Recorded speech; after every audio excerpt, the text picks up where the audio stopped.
আসসালামু আলাইকুম। ঝর্ণাস কুকিং হাউজের আজকের আয়োজনে একদম রেস্টুরেন্টের স্টাইলে খুবই মজার ছোট বড় সবারই পছন্দের ফ্রেঞ্চ ফ্রাইয়ের রেসিপি শেয়ার করব। আমার চ্যানেলটি এখনও যারা সাবস্ক্রাইব করেননি প্লিজ আজই আমার চ্যানেলটি সাবস্ক্রাইব করে নিয়মিত আমার চ্যানেলের সাথেই থাকবেন। প্রথমে এখানে আমি 1 কেজি আলু আগের থেকেই ভালো মতো ছিলে পরিষ্কার করে নিয়েছি। এখন আলুগুলিকে আমি ফ্রেঞ্চ ফ্রাই স্টাইলে কেটে নিব। এই জন্য প্রথমে কিছুটা অংশ বাদ দিয়ে ফিঙ্গার কাট করে কেটে নিব। এখন এখানে আমি আলুগুলিকে এমনভাবে কেটে নিব যাতে সব আলুর সাইজগুলি সমান হয়। তাহলে হবে কি ফ্রাই করার সময় সব আলুগুলি সমানভাবে সিদ্ধ হবে।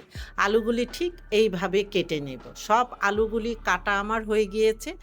এখন আমি এই আলুগুলিকে কয়েকবার পানি চেঞ্জ করে খুব ভালো মতো ধুয়ে নেব ততক্ষণ পর্যন্ত যতক্ষণ ক্লিন পানিটা বের না হয়। আর দেখেন পানির ভিতরে এই আলুর থেকে কতটা কষ বের হয়েছে। আলুগুলি ভালো মতো ধুয়ে নিয়ে আলুর ভিতরে ফ্রিজের ঠান্ডা পানি দিয়ে আমি 15 থেকে 20 মিনিটের জন্য রেখে দিব। আমার মতো চাইলে আপনারা এইভাবে এক্সট্রা আইসও দিতে পারে, কারণ আলুগুলি যত ঠান্ডা পানিতে ভিজিয়ে রাখবেন আলুর থেকে কষটা তত দ্রুত বের হবে।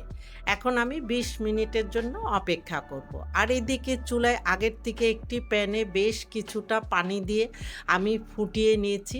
এখন এই ফুটন্ত পানির মধ্যে আমি 1 টেবিল চামচ লবণ এবং 1 টেবিল চামচ সাদা ভিনেগার দিয়ে ভালো মতো নেড়ে মিশিয়ে 20 মিনিট পরে আলুগুলি আবারও ধুয়ে এই গরম পানিতে দিয়ে 2 থেকে 3 মিনিটের মতো আলুগুলি সেদ্ধ করে নেব। আর আলু সেদ্ধ করার সময় লবণটা যদি পারফেক্ট হয় তাহলে ফ্রেঞ্চ ফ্রাইগুলি খেতে খুবই টেস্ট হয়।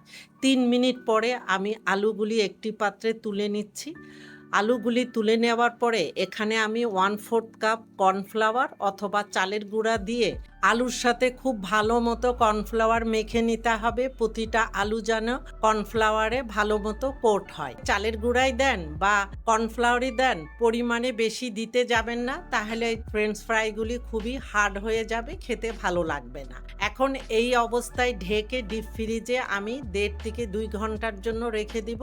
এতে কর্নফ্লাওয়ার আলুর সাথে খুবই ভালো মতো সেট হবে, ভাজতে অনেক সুবিধা হবে। আর এই দিকে চুলায় আগের থেকে একটি প্যানে বেশ কিছুটা তেল দিয়ে ভালো মতো গরম করে নিয়ে আমি এখন ডিপ ফ্রিজ থেকে বের করে কর্নফ্লাওয়ার মাখানো কিছু আলু দিয়ে দিচ্ছি।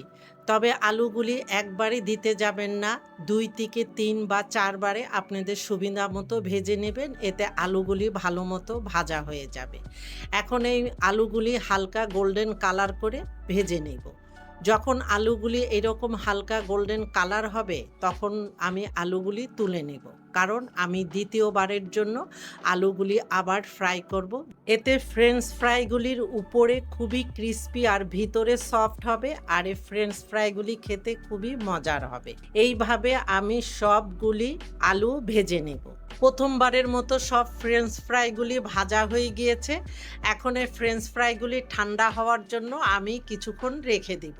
তবে আমার পাত্রটা একটু ছোট হয়ে গিয়েছে, একটু বড় জায়গায় নিলে খুব দ্রুত ঠান্ডা হয়ে যাবে। ফ্রেঞ্চ ফ্রাইগুলি ঠান্ডা হয়ে গেলে আমি অর্ধেকটা জিপলক ব্যাগে ভরে ফ্রোজেন করে নিব, আর বাকি অর্ধেকটা আমি 30 মিনিটের জন্য ডিপ ফ্রিজে রেখে তারপরে ভাজতে চলে যাব।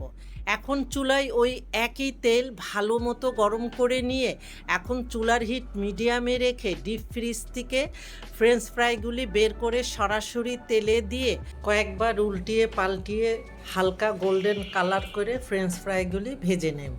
আমার ফ্রেঞ্চ ফ্রাইগুলি ভাজা হয়ে গিয়েছে। এখন ফ্রেঞ্চ ফ্রাই থেকে এক্সট্রা তেল ঝেড়ে নিয়ে একটি প্লেটে টিস্যু নিয়ে আমি তুলে তারপরে সসের সাথে পরিবেশন করব। আর এই ফ্রেঞ্চ ফ্রাইগুলি উপরে খুবই ক্রিস্পি আর ভিতরে খুবই সফট, আর ফ্রেঞ্চ ফ্রাইগুলি খেতে খুবই মজার হয়েছে।